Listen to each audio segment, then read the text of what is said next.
दिल्ली शराब घोटाला मामले में दिल्ली के मुख्यमंत्री अरविंद केजरीवाल 1 अप्रैल तक फिर से ईडी की कस्टडी में पहुंच गए हैं। आज उन्हें दिल्ली की राउज एवेन्यू कोर्ट में पेश किया गया था और 7 दिनों की ईडी ने अरविंद केजरीवाल की रिमांड मांगी थी, जिसके बाद ईडी की तरफ से कई दलीलें जो हैं कोर्ट में रखी गई। ईडी ने एक बार फिर कोर्ट को बताया कि किस तरह से आम आदमी पार्टी के जो 4 नेता हैं गोवा से जुड़े हुए जिन्हें सम्मन्स किए गए थे, उनके बयान रिकॉर्ड किए गए हैं और उनसे अरविंद केजरीवाल का आमना सामना कराना है। अरविंद केजरीवाल का एक मोबाइल फोन है जिसका पासवर्ड वो नहीं बता रहे हैं, उसका पासवर्ड उन्हें हासिल करना है। इसके अलावा आप इलेक्शन में जो एक तरीके से चंदे का पैसा था वो एक तरीके से हवाला के जरिए आया था, वो ब्लैक मनी थी और कहीं ना कहीं 100 करोड़ रुपए की घूस वाली बात भी जो है वो आज ईडी ने कोर्ट में बोली है। लेकिन ईडी का जो रिमांड नोट है हम उससे आपको बताते हैं कि आखिर क्या बड़ी चीजें जो है आज कोर्ट में ईडी ने रखी। ईडी ने अपने रिमांड नोट में कहा है कि जब अरविंद केजरीवाल को गिरफ्तार किया गया था और जब उनकी 7 दिन की रिमांड ईडी ने ली थी तो उसमें 5 दिनों तक अरविंद केजरीवाल के बयान दर्ज किए गए हैं।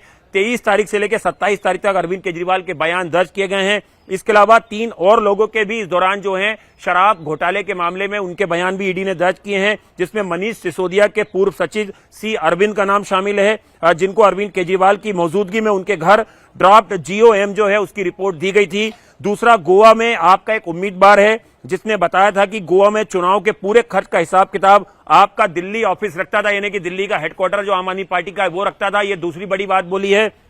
इसके अलावा यह कहा गया है कि 21 मार्च को अरविंद केजरीवाल की अरेस्टिंग के दौरान उनकी पत्नी का एक मोबाइल फोन जो है उसे ईडी ने जब्त किया है और जिसका डेटा की जो जांच है वो लगातार जारी है। केजरीवाल की 4 डिजिटल डिवाइस जो हैं वो ईडी को मिली हैं, जिनके पासवर्ड जो है वो अरविंद केजरीवाल नहीं बता रहे हैं। उनका कहना है कि वो अपने वकीलों से पूछ के बताएंगे। इसके अलावा अरविंद केजरीवाल से उनकी ITR चल अचल संपत्ति के बारे में ब्यौरा मांगा गया। उनके CM ऑफिस का विजिटर रजिस्टर मांगा गया जो वो मुहैया नहीं करा पाया। अरविंद केजरीवाल ने कहा कि इस तरह का कोई विजिटर रजिस्टर मेंटेन ही नहीं होता है। इसके अलावा CM से मिलने ऑनलाइन पोर्टल है और रजिस्ट्रेशन है, उसकी जानकारी का भी ईडी ने जो है वो ब्यौरा मांगा। पंजाब के कुछ आबकारी अधिकारियों को भी पूछताछ के लिए बुलाया गया था जो दिल्ली के शराब कारोबारियों पर घूस नहीं देने के दबाव डालने में कोशिश कर रहे थे। ये भी बड़ी बात बोली है पंजाब से जुड़ी हुई। और इसके अलावा रिश्वत नहीं देने पर ऐसे कारोबारियों की फैक्ट्री बंद हो गई थी या उन्हें अपना माल पंजाब में सप्लाई नहीं करने दिया जा रहा था, ये बात भी जो है ईडी ने अपने रिमांड नोट में बोली है।